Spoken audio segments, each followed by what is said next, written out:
my channel, Living in the Red Dot. This is Minnie from Singapore. We're out today. My husband and I just finished having our 13th year anniversary celebratory lunch, and I am wearing Maison Kurkdjian's Baccarat Rouge 540 right here. And if this is something you're interested in, please stay tuned. I will go home and review it for you, and I hope you like it. Thanks.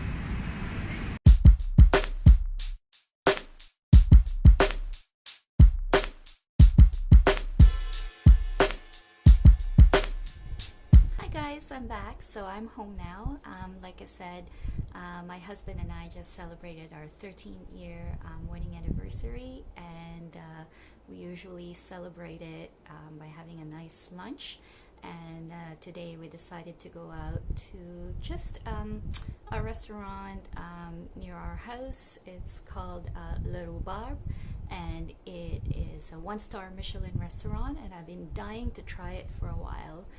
We had a set lunch, and it was very good. It was a French Asian fusion type of cuisine. Some of it were quite unusual, but I'm always open to trying new things. So yeah, I enjoyed it very much. And because it's a special occasion, I decided to wear one of my current favorite perfumes that I've been wearing quite a bit lately. This is again the Maison Kurkdjian Baccarat Rouge 540.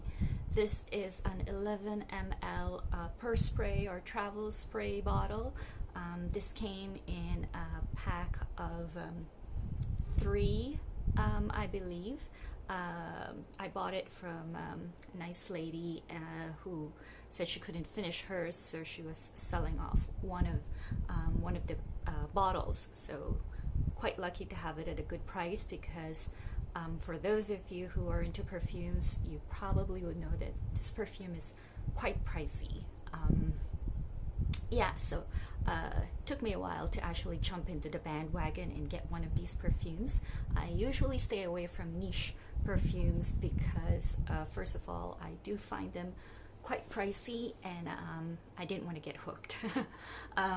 So yeah, this is actually very good. So I'm gonna lay it out there. There are haters and there are lovers, and I actually love this perfume. It's one of my current favorites. There's so much I feel like I want to say about this perfume, but I don't quite know how to say it because I can look at it from so many angles. So I guess I'll start off by talking about the history of how this perfume came about. So basically, I think in 2013 or 14, I think 2013, Baccarat, which is a luxury crystal store in France, commissioned Francis Kurkdjian to make a perfume for them for their 250th anniversary. And they wanted him to basically put the essence, olfactory essence of the House of Baccarat into perfume. Obviously, they made specialized bottles for this, which are in limited edition and collectibles, and housed the juice in this perfume. Later on, they had allowed Maison Francis Kurkdjian to release the same scent with their own bottles for it. So it's quite a feat, I believe, for the perfumer, Francis Kurkdjian. So what he did was he would try to look for inspiration as to how to make this scent for Baccarat. So what he did was to focus on this specialized red crystals that Baccarat uses in their crystal collection, like chandeliers. The chandelier, actually, you can see a picture of it, or kind of embossed on the box of Baccarat Rouge 540. So by focusing on those red crystals, he looked at how they are made, which I guess the ingredients in it are powdered 24 karat gold, and white or clear crystals that are slowly heated together under a temperature of 540 degrees Celsius. And that's how they make the red crystals, which, the House of Baccarat is known for. And then he came up with this, using that as inspiration. So I actually think that Francis Kurkdjian he has an eye for art, and I think he uses a lot of art for inspiration. I also think he's a brilliant chemist, because really this perfume, although it has notes that can be found in nature, like citrus, jasmine, oak moss, saffron, ambergris, I think most of the ingredients used in this are actually synthetic. So it's mostly synthetic. I know synthetic sounds bad, but not really. I think it takes a lot of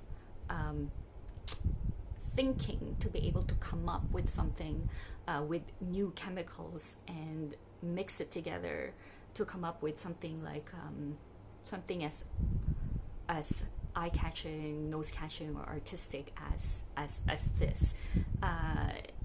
It reminds me a lot of high school chemistry class, when you make an experiment where you use all these ingredients to make apple pie, but without any apples, and yet when you mix it all together, you got something that tastes like apple pie.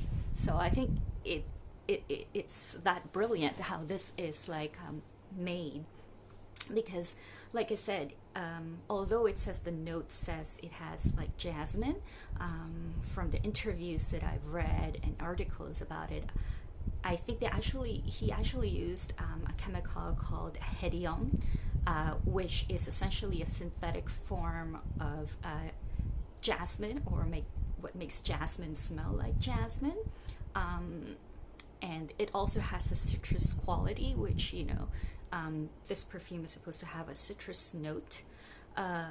It has loads and loads of ambroxan, which is the synthetic counterpart of ambergris, which is actually very, very expensive and very hard to find these days, even though it is made from whale poop. They used to think it was made of whale vomit, but it's actually whale poop that have kind of dried down and is floating in the ocean. And it has kind of a musky, salty type of ambery feel to it. So that's the ambroxan in it. I think it also has instead of saffron, they have something called saffronol, which is the synthetic equivalent of saffron. What else? It has Evernil, which is the synthetic equivalent for oak moss. But what bugged me the most about this, what really made me curious is, to my nose, this is very sweet. This is very gourmand. And out of all those notes listed, I couldn't figure out what was making that very sweet, awesome smell. There was nothing on the notes listed. So after doing my research, I found out that he had actually used something called ethyl maltol, which is a chemical used for confectionaries. I think it is edible, and the smell of that chemical gives off this kind of caramelized sugar or cotton candy or kind of cooked food, which gives it that, which I think definitely gives that gourmand aspect to this perfume, that sweet aspect for this perfume. So I also think that because most of the ingredients here are synthetic chemicals, it's one of the reasons why people smell different things when they encounter this perfume. There are those like me who smell it as something that is very, very sweet. Now, there are those that hate it because to them it smelled medicinal, or it smell a bit like kind of like sterilized, like hospital. Some smell like, too leathery. And I think like sometimes in people's noses, they just pick up the other underlying sense that the chemicals can kind of project. Like I believe heroin can project medicinal like kind of qualities or scent to it. Um, Ambergris is quite a fascinating chemical or molecule. To some it's musky, to some it's salty, to some it can be a bit like leathery. So I think that is why there's kind of like like it's quite a polarizing perfume. There are those who like it, and there are those who don't. Um, so going back to the molecule or the chemical ambroxan, which is the synthetic equivalent of ambergris, that in itself is a very, very fascinating molecule. Now, ambroxan is used as a fixative, so basically it holds all the chemicals or molecules of the chemicals together and kind of like evens it out. And on top of that, it has certain, on top of having a bit of a kind of like salty note to it, salty smell to it, or musky smell to it, depending on different people.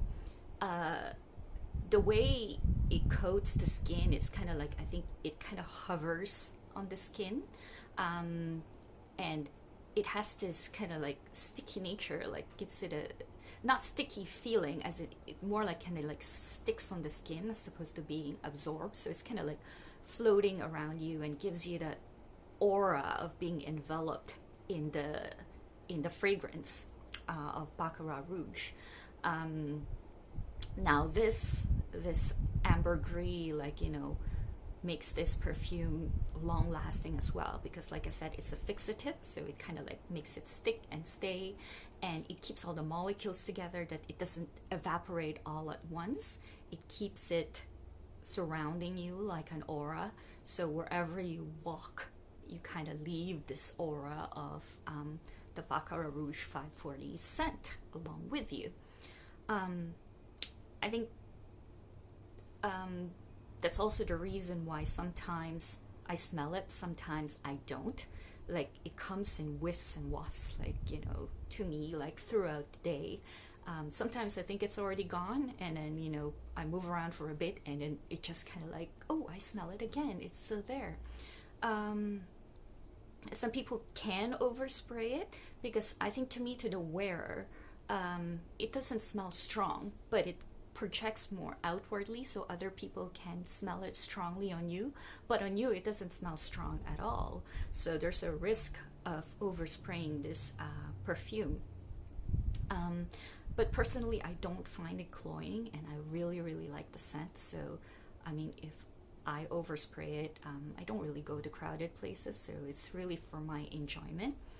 um, oh, my husband cannot smell this. He's ansomic to this scent.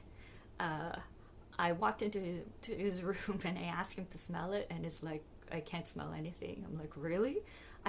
Whereas for me, I felt like I was filling up like the whole room. So it was really strange. My kid as well, he can barely smell it. But on me, I feel like I'm just like, whoa, like it's all over me. Can everybody like smell me? Um, yeah, it's really fascinating, very, very fascinating. So so it reminds me a lot, this perfume, the way it is for other people. It reminds me of like impressionist like painting. I love impressionist painting, where in the 1840s, like a group of people started painting in a certain way that is not classical. They don't do like clear lines or anything like linear. Basically, they have splotches of paint, and they paint the same thing over and over again, different times of the day. So what you get is more of an impression of the object that they are painting, and depending on like what time of day you're looking at it, it could look different. And depending on who's smelling it, they may or may not like it, they may or may not get it. But yeah, so to me, it is a work of art. It's like, appreciating an impressionistic type of like painting by, you know, like the Water Lilies by Monet. If you guys are into art, which yeah, I like that type of art. Um, so, would I recommend this perfume? Well, I recommend that you actually try it. I think it's definitely worth trying it. The price point is quite expensive. Uh, so I wouldn't, if you have a lot of perfume, a lot of gourmand perfume, you probably don't need it. If you're a collector, then you probably would want it in your collection. And it's really a matter of like, do you want to spend that much money on this? I think this is actually good for people who don't have a lot of perfumes, because then it will be great value. This one spritz for me is actually like strong enough to last like the whole day. I remember the first time I got this, like I sprayed it on my wrist, like right here.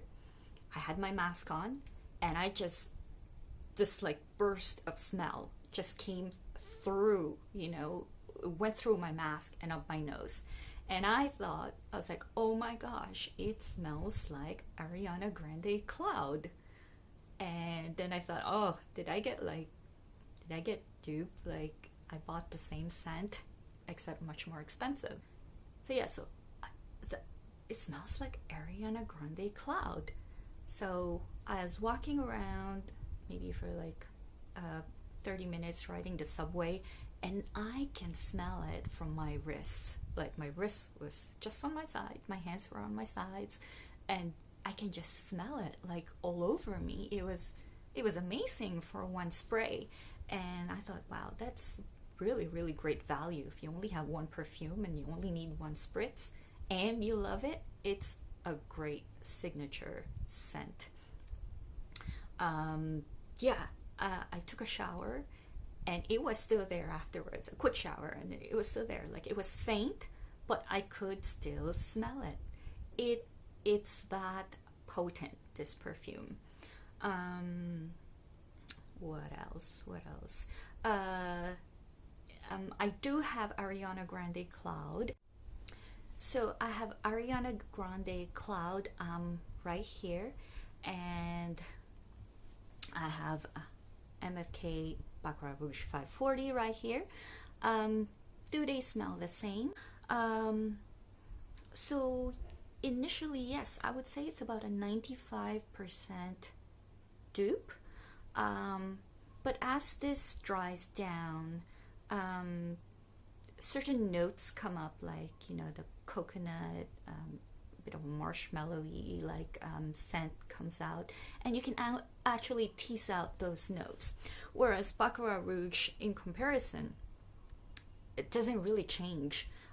All throughout, what I smell is that caramelized, kind of like semi-burnt sugar sweetness. So, as it dries down, this changes a bit for me. It's still enjoyable for the low price point. It's not bad to have, but I think this does suffer a bit in terms of longevity, and this probably lasts me about like 4-5 hours, whereas the Baccarat Rouge would last me about, I don't know, 8 plus, maybe 10 hours, because I still feel it like lingering.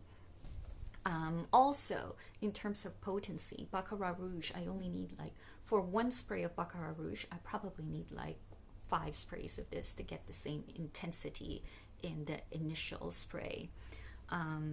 Yeah, actually, there was one time I was crossing the street here, and it was really sunny, like the sun was shining. It's probably about 32 degrees or something, and I was wearing this, and I could literally feel like, you know, like the molecules of this perfume was just kind of like exploding out. Like I could smell like Baccarat Rouge like all around me.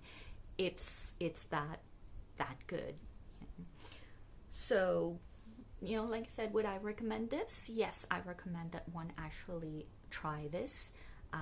Price point is quite high for buying a full bottle.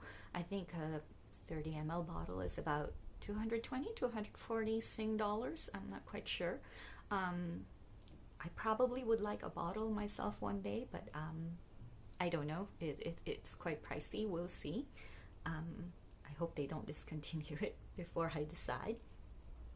So, yeah, if you guys found this video helpful or interesting, please press like, subscribe, and share. Thanks. Bye.